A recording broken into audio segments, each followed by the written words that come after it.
A Central Asian prince named Babur crossed deserts and rivers to carve an empire in India. Descended from Timur and Genghis Khan, Babur claimed both prestige and relentless battlefield skill. In 1526, at Panipat, cannons and discipline shattered the Delhi Sultanate's old cavalry order. Babur's victory opened the subcontinent to Timurid court culture, poetry,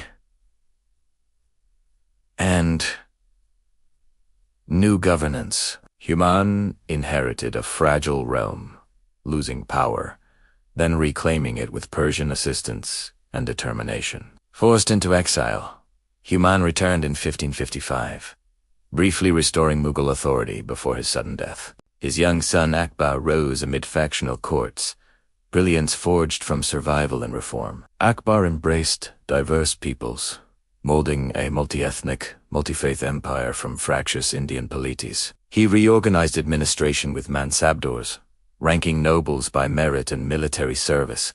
Not only birth, Akbar's taxation reforms balanced state needs and peasant livelihoods, stabilizing the agrarian economy. He encouraged scholars, artists, and architects, making Fatehpur Sikri a luminous imperial capital.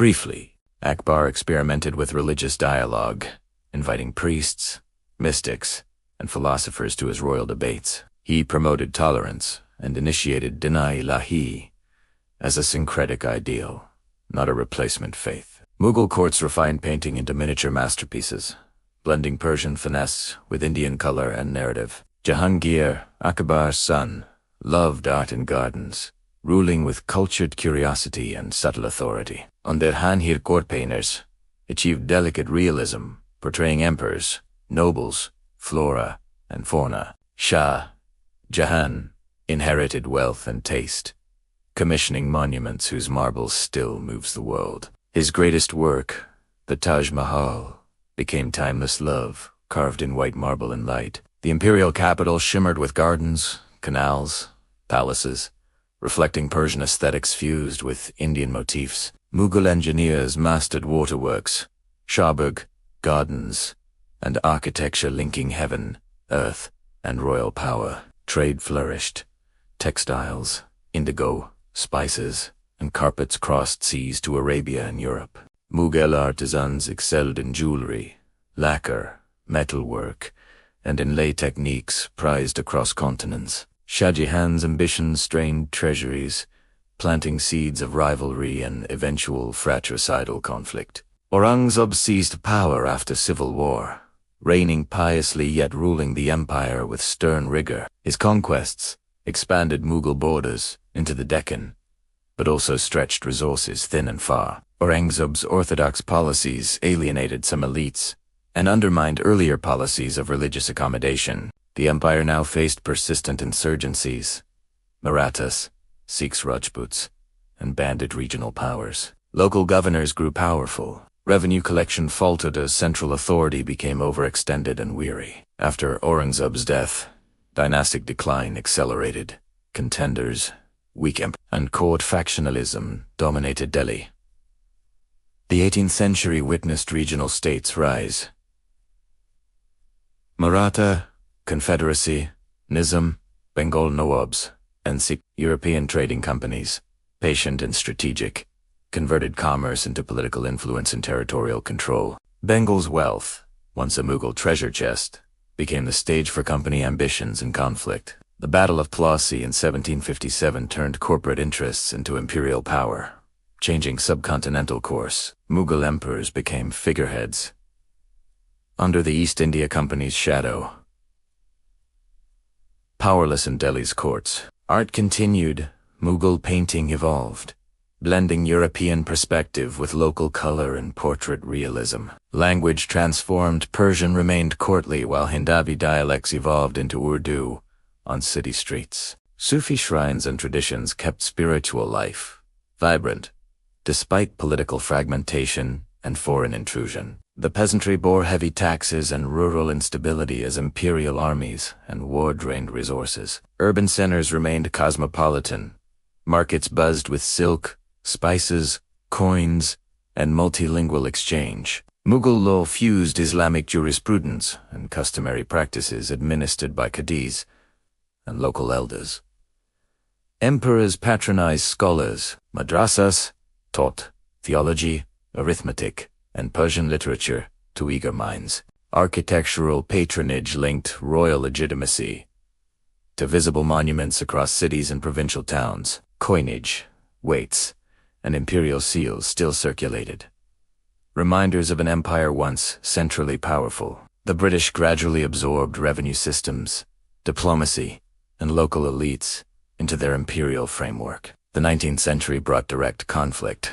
The company's rule clashed with local traditions and armies. In 1857, Indian soldiers and civilians rose in widespread rebellion against foreign imposition and injustice. The siege of Delhi briefly revived hopes for Mughal restoration under Bahadur Shah Jahan's fragile banner. Yet, the rebellion's defeat led to brutal reprisals. Imperial symbols were punished and dismantled. In 1858, the British exiled the last Mughal emperor to Rangoon, ending imperial rule formally. The Mughal dynasty's political rule ended, but its cultural imprint remained deeply woven into India. Urdu poetry and ghazals flourished because of courtly patronage and urban literary cultures. Mughal cuisine kebabs, biryanis, and rich sauces fused Central Asian and Indian flavors. Gardens, music, and courtly etiquette influenced South Asian elites for generations after political collapse. Mughal legal, revenue, and administrative practices persisted under successor states and colonial governance. The Taj Mahal joined World Heritage, a universal symbol of artistic devotion and imperial ambition. Scholars today study Mughal archives, farm records, and letters to understand economic and social life. Archaeology reveals workshops, kilns, and artisan quarters that fueled a global textile industry. Mughal patronage created a golden age of craftspeople, jewelers, calligraphers, and master builders. Women of the harem exercised influence through alliances, patronage, and subtle political counsel. Empress Nur Jahan wielded unprecedented power, reshaping court fashion, policy, and cultural patronage. Religions intermingled. Hindu festivals, Islamic practices, and royal rituals shaped public life together. The empire's trade linked Indian textile centers to European fashion houses and global markets. Port cities like Surat and Masulipatam hummed with shipwrights, merchants, and multilingual crews. Mughal craftsmen adapted foreign ideas, integrating European glasswork and painting techniques into local art. The empire's fiscal base relied on agricultural surplus extracted through zamindars and state collection. Regional languages blossomed, with Persian poetry influencing local vernacular expression across courts. Mughal painting schools in Agra, Lahore, and Delhi produced rich illustrated manuscripts and albums. Despite decline, local rulers preserved architectural activity, building mosques, tombs, and civic buildings. The Mughal legacy influenced later Indian dynasties and colonial administrators' conceptions of governance. British colonial architecture sometimes borrowed Mughal motifs, creating hybrid Indo-Saracenic public buildings. National memory later reclaimed Mughal heritage as part of India's composite cultural identity. Museums now house jeweled carpets, royal garments, and illustrated manuscripts from Mughal ateliers. Modern scholars reassess Mughal economy, vibrant markets, proto-industrial workshops, and long-distance trade networks. The empire's cosmopolitan cities became laboratories for cultural synthesis and everyday multicultural life. Mughal gardens taught landscape architects lessons about proportion, water, and sacred geometry. Courtly etiquette and music influenced classical traditions that survive in South Asian arts. The Mughals' Persianate court left an enduring literary and administrative framework across South Asia. Monuments and tombs anchor memory. Emperors sought immortality through marble, gardens, and calligraphy. The Mughal story reminds us that empires rise through adaptability, art, and negotiated power. It also warns that rigid expansion, fiscal strain, and social alienation can unravel imperial bonds. Today, bazaars still echo with Persian phrases once spoken beneath imperial balconies. Festivals recall centuries when courts celebrated harvests, processions, and royal pageants under painted tents. Mughal craftsmanship endures. Jewelers, textile weavers, and calligraphers preserve ancient techniques. The empire's language of poetry taught generations how to speak of love, power, and loss. From Babur's tent to 𝐸𝐮𝐬𝐫𝐿's long campaigns, the Mughal era spanned triumph and tragedy. Its monuments teach patience.